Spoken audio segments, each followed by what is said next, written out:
Tara na at samahan natin siya sa kanyang nakakatuwang at nakakaintrigang journey sa Chrono Life, ang pinakamahusay na virtual reality fantasy game.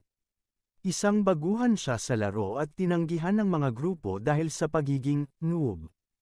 Pero pagkatapos niyang maranasan ang kamatayan sa laro at sa kanyang paglalakbay upang maging mas malakas, ini-destroy niya lahat ng kanyang gamit sa pamamagitan ng item reinforcement. Natira na lang sa kanya ang isang kahoy na stick, pero hindi siya sumusuko. Ginamit niya pa rin ang item reinforcement, kaya't naging +99 ang kanyang kahoy na stick. Sa kabila ng kanyang up na equipment, paano na lang siya, isang bagong player, na palaging tinatanggihan ng ibang players.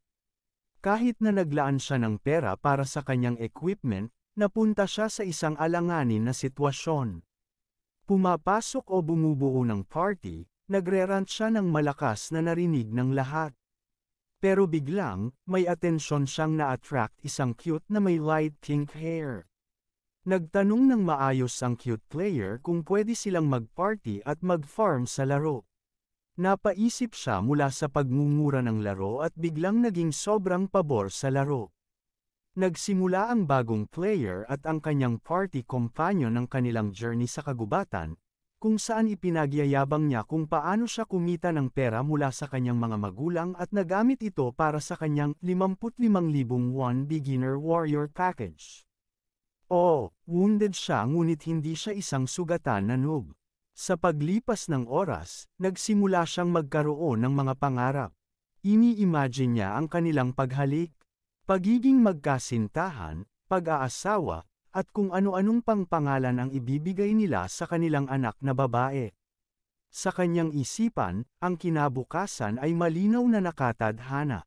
Ngunit nang ma-announce na ng cute player na narating na nila ang kanilang paruroonan, nagduda ang bagong player dahil wala naman ibang tao sa paligid.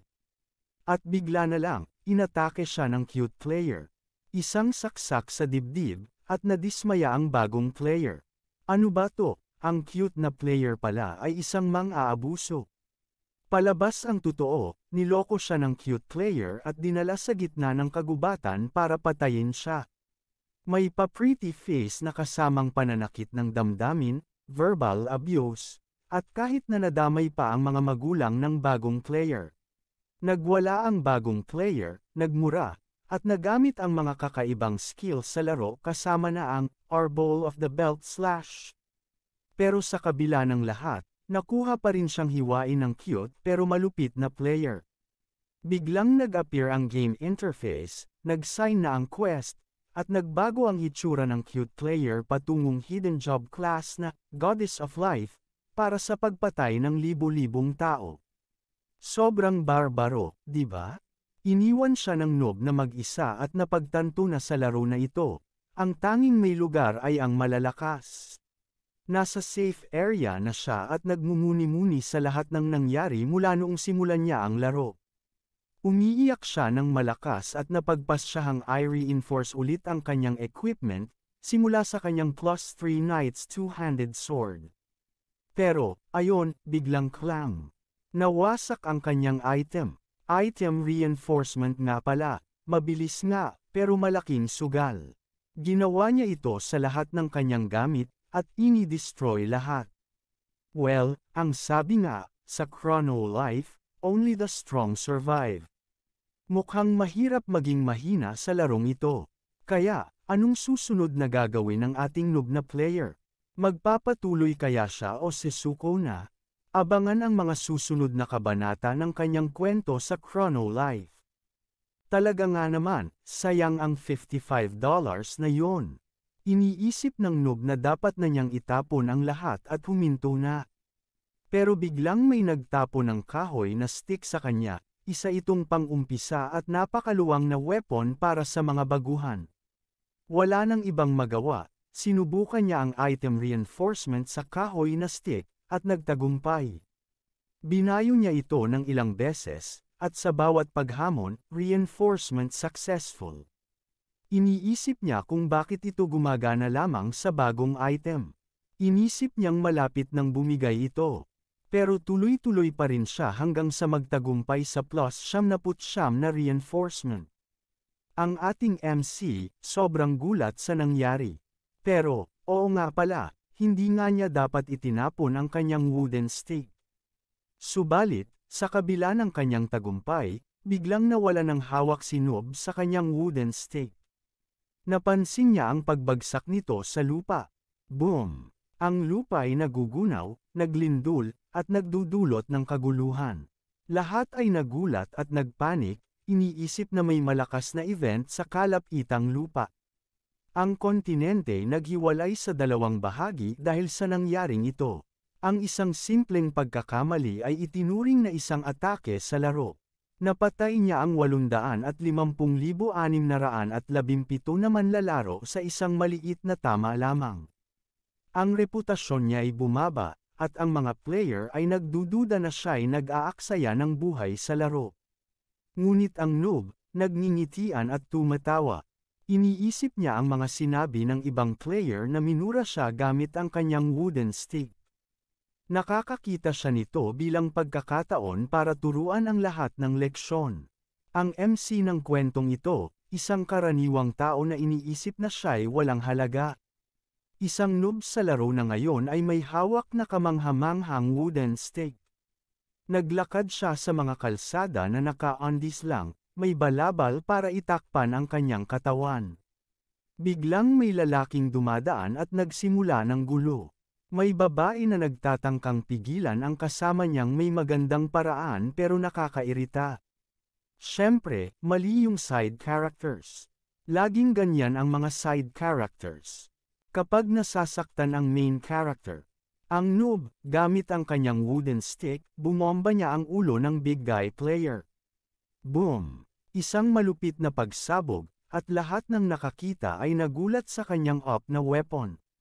Sa wakas, kinilala na niya ang sarili bilang main character ng Chrono Life.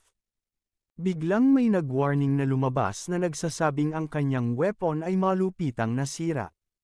Ang +99 na reinforced wooden stick ay maaaring gamitin ng ilang beses na lang bago maubos ang durability. Alam ng lahat ng RPG gamer ang pakiramdam na yan. Ang masama pa, hindi ito pwedeng ma-repair para ibalik ang durability. Inilapit ng noob ang mata niya sa description ng kanyang weapon at napangiti, ngunit parang napakalungkot. What's next sa kanyang kaharian ng Chrono Life? Isinasaalang-alang niya ito ng mabuti at nagdesisyon. Ang lupa at bangin ng mga yumaong tao ay puno ng mga bungo. Sumuong ang noob sa ito ng may malakas na tunog, at bigla, ang ultimate boss monster ng Chrono Life, ang twin-headed dragon na si Mires, ay nagpakita. Ginamit ni Uranus ang intimidation, ngunit hindi ito masyadong epektibo. Pumili ang noob ng laban at gamitin ang kanyang wooden stick. It's super effective. Isang ulo ang nag-iba, at ang natirang ulo ay namutla at nalamon. Ilang strike na lang, at plano ng noob na patayin ang pinakamalakas na boss sa laro. Nagmakaawa ang natirang ulo ng Dragon Mires para sa awa, ngunit ini-ignored ng noob at binigyan ito ng isa pang suntok. Si Euros ay bumagsak, at sinabi ng noob na may isang strike na lang ang natitira sa kanyang weapon. Nang malaman ito ni Euros, inalok niya ang isang master-servant contract, ibibigay ang kanyang kaluluwa sa noob. Ito ay nagbibigay daan sa soul transfer sa weapon ng noob, na nag-evolve ito sa Ego Sword, ang pinakamataas na rango ng weapon sa Chrono Life. Ang pinakamaganda dito ay may infinite durability ito. Napakaganda, para bang mas ginalingan ang pagiging up ng weapon. Sumang-ayon ang noob ng masamang tingin at tinanggap ang kontrata.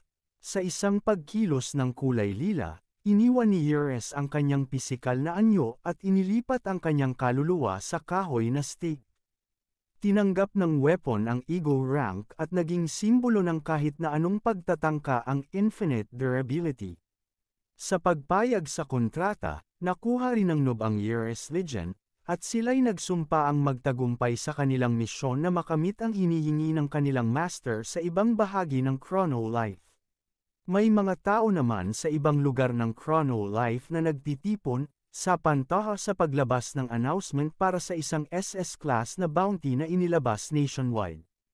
At ang taong ito ay sinug, na may hawak na wooden stake. Oo, ang aming MC ay wala pa ring pangalan hanggang ngayon, ngunit may bounty na umaabot sa 10 bilyong ginto. Kung ikaw ay bago pa lang sa channel, maaaring mag-like at subscribe para updated ka sa bagong upload na video. Sa pagpapatuloy